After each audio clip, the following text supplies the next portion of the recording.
Hi friends, మా షెడ్లో మా పిల్లలతో మా మిస్సెస్తో వచ్చి పని చేస్తున్నాము. ఆడపిల్లలు ఉంటే తల్లికి ఎంతసేపు అంటే అంతసేపు ఉంటుంది. అన్ని వంట పనులు కానీ, షెడ్ పనులు కానీ, పొలంలో కానీ అన్ని పనులు చేస్తుంటారు. అందుకే ఖచ్చితంగా ఆడపిల్లలు ఉండాలి ఇంట్లో. ఆడపిల్లలు ఉంటే అన్నిటికీ సేఫ్గా ఉంటుంది. ఖచ్చితంగా ఇలా పని చేస్తుంటారు.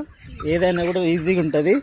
వాళ్ళ మమ్మీ ఒక సైడు, మా పవిత్ర ఒక సైడు ఇలా చేసి ఇవి డ్రింకర్లు అనేది ఇలా వాష్ చేయాలి. వాష్ చేస్తూనే నీట్గా ఉంటాయి, లేకపోతే కన్నా గలీజ్ అయిపోతాయి అన్నమాట. చూడండి ఫ్రెండ్స్, కొడుకు ఉంటే తండ్రికి పని చేస్తుంటాడు. మా చిన్న కూతురు అని చెప్పి ఆమె కూడా ఏమి ఉండదు, ఆమె కూడా వర్క్ చేస్తుంటుంది. ఈ పైపులు మాకు అడ్డం అవుతుంటాయి కాబట్టి ఇద్దరు చూస్తూ ఇలా మాకు హెల్ప్ చేస్తుంటారు. వీళ్ళు ముగ్గురు ఉంటే ఇంట్లో ఎంత బీభత్సం ఉంటుంది అంటే అంత బీభత్సం ఉంటుంది. ఎప్పుడు ఫైటింగే ఉంటుంది. వర్క్ దగ్గరకు వచ్చేసరికి ఎవరి పని వాళ్ళు చేస్తూ పని అనేది ఈజీగా అయిపోగొడుతుంటారు అన్నమాట. ఈ విధంగా ఉంది మా జీవితము. సబ్స్క్రైబ్.